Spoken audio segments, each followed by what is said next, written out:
Third take. Hey guys, this is Anthony. Today I'm here with Jerry. Yiqiao. and today we'll be showing you those Chinese cuisines. Well, as an old Chinese saying goes, that the people sees the food as the utmost importance. And today, we are going to lead you, the audience, into that Chinese importance. Starting from our two honored cities of gastronomy, awarded by UNESCO, Chengdu and Macau, representing their own renowned cuisines. From the capital city of China, Beijing, to Xinjiang, which is the west of China. Let's get into it. 3, 2, 1. 北京风味的小吃，有辉煌的历史呀。除了提及全记得的烤鸭，也颇感兴趣。夏天的炸酱面，菜码太多，蒜瓣没跑。冬天吃涮羊肉，给来同国的地道夜宵更对接。2两白的一点麻小黑又别慌张 ，Yes sir。 Cantonese cuisine, take 1. The Cantonese cuisine is another major Chinese cuisine. It originated from the Canton area consisting of Hong Kong, Macau, and Guangdong. The cuisine focuses on the main idea of umami, or freshness, which could be seen in their characteristic freshly steamed fishes and dim sums such as shrimp dumplings and char siu bao, and where the ingredients' natural flavor is preserved using bamboo steamers. A majority of traditional Cantonese cooks avoid using too much spice so that it would preserve the original natural flavor of the ingredients. Many Cantonese dishes also avoid overusing oil, another method to preserve the original taste and the texture of the ingredients. Our first destination on tasting traditional Cantonese food is located beside the Beijing North Railway Station, where we will be able to find the most renowned Cantonese restaurant in all of Beijing, which is Tra Lum's Dim Sum. Tra Lum is a Singaporean-born Hong Kong food critic, movie producer, and columnist, and the owner of his newest restaurant chain, Tra Lum's Dim Sum. Before entering the restaurant, there is already a long line of people crowded in front of the entrance. Most Cantonese restaurants have an open view of the kitchen because they want their customers to see the freshly produced ingredients being made into the delicate dishes that the customers will trust the restaurant for its authenticity. The service of the restaurant was exceptional. Most of the dishes were steaming hot and ready to be dug in within 10 minutes after ordering. Our first dish for today is the cha shao bao, the crown jewel of this restaurant, a reinvention of the traditional cha shao bao with a much crisper skin of the bun. The dish seems like a fusion between cha shao bao's meat and the sweetness and the pineapple bun's crispiness. Afterwards, 3 steaming hot dim sums, steamed chicken feet, shrimp shao mai, and steamed cow stomach is served in traditional square bamboo steamers. The bamboo steamers, a common kitchen utensil used in the Cantonese cuisine, helps preserve the original flavor of the ingredients. Unlike metal steamers, bamboo steamers absorb the water created by the rising steam, while metal steamers would dampen the delicate dim sums because of the water droplets built up by the steam. The taste of these 3 dishes is as traditional as it could get, with the savoriness of the chicken feet that you could just suck the meat right off the bone, where to leave a thick layer of juice around your mouth until it'll stick your lips together. The shrimp shao mai is a combination of the original beef shao mai's wrapping and the contents of the crystal shrimp dumplings. The steamed cow stomach is soft and chewy, with a savory and sour sauce glazed on every piece of the stomach, which has also heightened the unaminess of the dish, the essential flavor of Cantonese cuisine.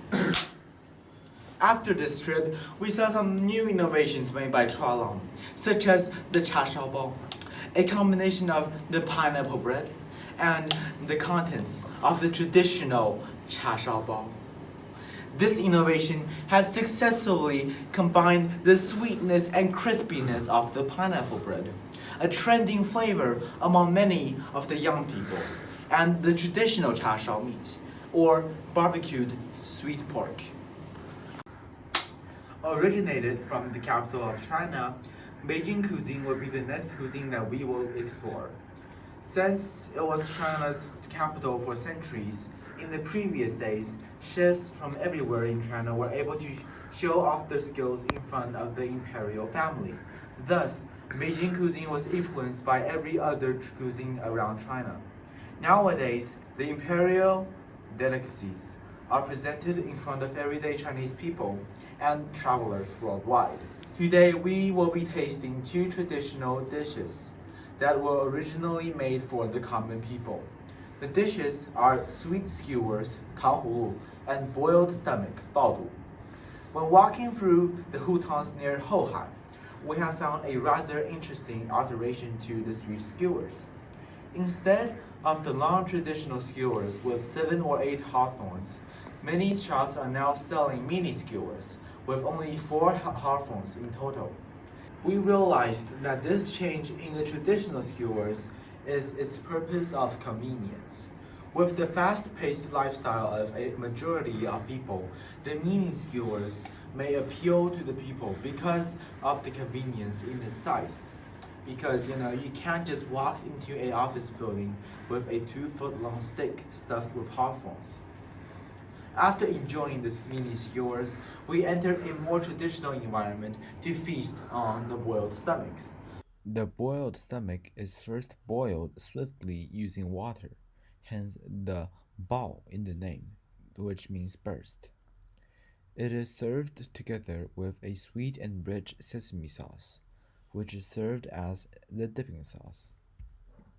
In summary, the change that we saw today in the traditional Beijing cuisine is the sweet skewers, from the long 7 to 8 hawthorns skewers to the short 2 to 4 hawthorns. The Sichuan cuisine is possibly the most popular Chinese cuisine worldwide, characterized by its spiciness. The cuisine itself makes use of the capsaicin with the peppers and use it with the dishes in order to please the customers with painful joy within their mouths. Our destination will be Huangmen Laodu Huoguo, the hottest hot pot in Beijing. People put almost everything into the hot pot in Sichuan, such as the duck instincts, tripe, duck blood, and the pig brain. It might sound really disgusting, but when everything is cooked up, it will taste really good. We invited our friend Alex to join us for the trip so we could get some outside opinion on the famous style of eating. So we started our meal by ordering a half a spicy and half mildly flavored broth, which is 2 of the most popular hot pot broths in the Sichuan hot pot scene. Then we went to the sauce buffet to create our hot pot same sauce. The restaurant offers a variety of different contents that could be put in the traditional same sauce, including the freshly cut garlic, coriander, vinegar, scarlet, boiled meat, and many more. After the dipping sauce is ready and the broth is boiling, the dishes are also being served.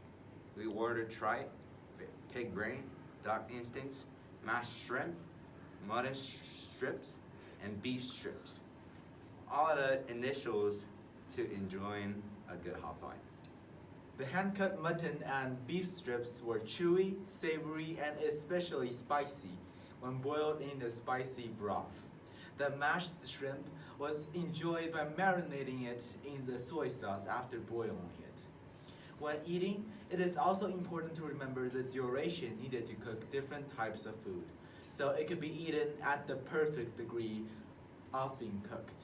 For example, the tripe only has to be submerged inside the broth for 15 seconds. On the other hand, the pig brain has to be boiled for 20 minutes before it is safe to eat. After the meal, we asked Alex for his honest opinion on the food that we tasted that evening.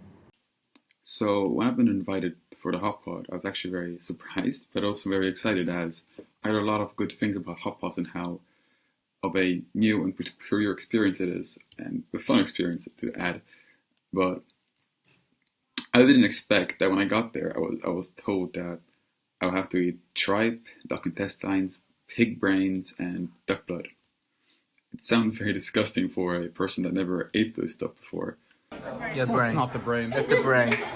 No, Yeah. I'm not eating cow stomach. No, I am not eating cow You stomach. have to try What is it that? and- That looks like brains. What No, is that? you- Are you guys serious? Are you guys actually serious? Are you guys actually? I'm not eating. I'm not touching. Bro, don't be a pussy. I'm not touching. You need to eat. However, when I actually ate them, I was actually pleasantly surprised, and they tasted way better than they looked. I guess I could say it that way. For example, the tripe was actually very crunchy, and paired with the sauce that I had in the hot pot, it was pretty delightful actually. The cool thing about hot pot though is, my favorite thing about hot pot is that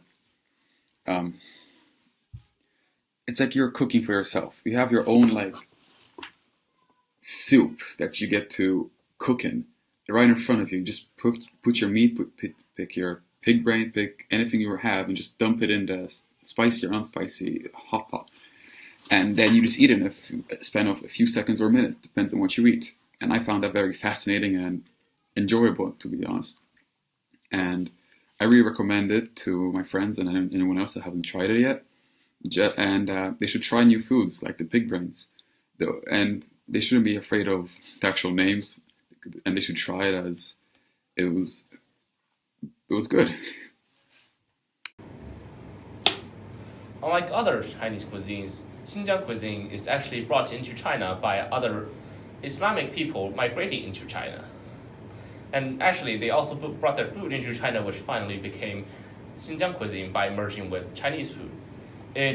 Its main characteristics is its use of mutton, carrot, potato, and tomato, which sounds like a Russian cuisine ripoff, but it actually isn't, and it really has its own flavors. And you think I'm standing, but I'm actually lying on the ground. Destination for the Xinjiang cuisine will be the Tahar restaurant in Hobson 1, which is just happened to be located beside our school. Our first dish, which I'm going to enjoy, is plov, a type of staple food. It is made from rice, carrot, onions, small chunks of mutton, and sometimes raisins, just to bring up the sweeter flavors. Contrary to steamed rice, it is submerged into oil instead of water when it's cooked, and it gives it an oily and soft texture, and it really mingles the flavor of all the ingredients in it, and giving the rice a nice and sweet flavor. The other staple food is the naan, which is made from wheat flour. It is sort of like a Xinjiang version of the pizza, and its dough is made from flour, and its oil is extracted from the fat of the lambs, and some sesame sprinkled on the top of it. And the fat oil made it possess a special aroma, also making it taste really special with the fresh sesames, and taste really apart from pizza anyways. The final dish from Xinjiang will be the mutton, and chopped into different small parts and slowly stewed it with onions and other tuber vegetables, such as daikon, carrots, and potato. And you will not believe how tender the flesh is and how good the lamb tastes with solely just salt. And the tubers are cooked perfectly too, that they are soft and somewhat mushy, but not exactly so soft that very soft that it will destroy their taste. And their flavors are also boiled into the soup too, making it very fresh and delicious, though it's too oily.